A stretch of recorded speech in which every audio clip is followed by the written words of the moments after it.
नमस्कार भैया। तो भैया से बतिया भैया हूँ हमसे होती बात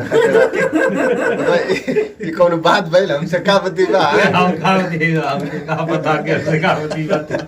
भैया पूछला घर में खाली पूछबो ना करिए कतो हमसे का बती बा सोचा अरे नाम गाँव ने पूछे भैया का हालचाल बा नाम हम का बा का करला ये जया भाई स्टूडियो में हमके लगा था गाना वाना कुछ गाना गावे भाव देखा गाना सब कोई सुनेला लेकिन कैसे रिकॉर्डिंग होला ई ना केहू जान पावला हमके तो बहुत जानी जानत हो लेकिन जे ना कहीं गल आला तो जानी ना पावत हे जो दिखावत है देखा हैया सामने कंप्यूटर जो ब्लैक ब्लैक पूरा दिख रहा है ना वही कंप्यूटर बा नीचे कीबोर्ड बा वहां का रखल हो का हारमोनिया हारमोनिया बोलल जाला के कैसियो ओसे आवाज के मिलावत हुई हमके लगा था देखा भैया बतावत हो ना तो गायक हूँ देखला समझ रहा है गायक का पहला निशानी फट दे हाथ जोड़े न लोग आई भैया हमारे स्टूडियो के मालिक आ 2 गो यहाँ डीजे बा और डीजे के पीछे और खड़ा होकर गावे के बा तो यहाँ रिकॉर्डिंग वाला आ सब गाना सुनेला जैसे सुनेला रिकॉर्डिंग करके चैनल पर डालेला और चैनल पर सब जो है ना सुनेला बड़ा अच्छा लग रहा लेकिन एक गाना 5 मिनट में रिकॉर्ड होला वही जो अब 5 मिनट का रिकॉर्डिंग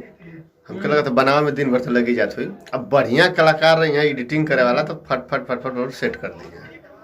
बड़ा मेहनत वाला काम होला भैया गायक हूँ तो सोचा जी कि थोड़ा सा इकट्ठे सुना हम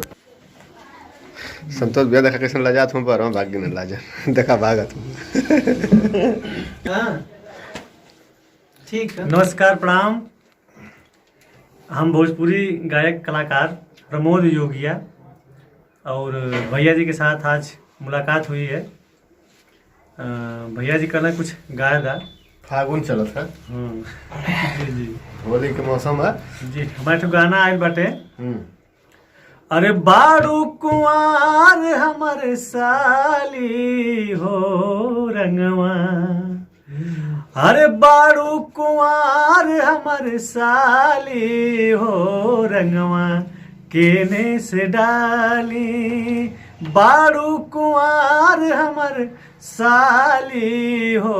रंगवा केने से डाली रंगवा केने से डाली अरे केने से डाली रंगवा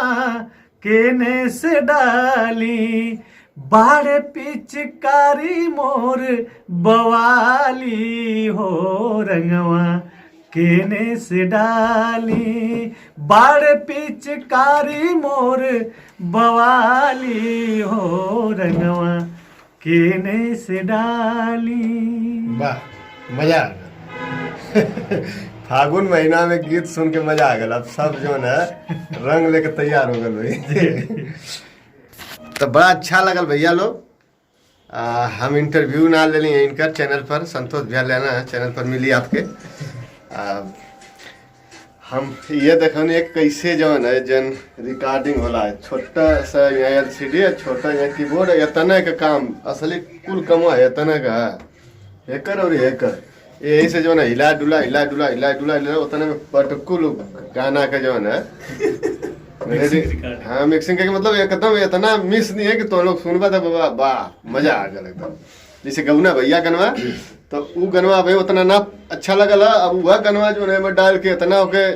मिला दिए ओकरे आगे पीछे नीचे ऊपर को लगा दिए देश भर के साज बाज के बहुत अच्छा लग लगी तो बस ये वीडियो में इतना फिर मिला जी अगली वीडियो में तब तक के लिए जय हिंद जय भारत।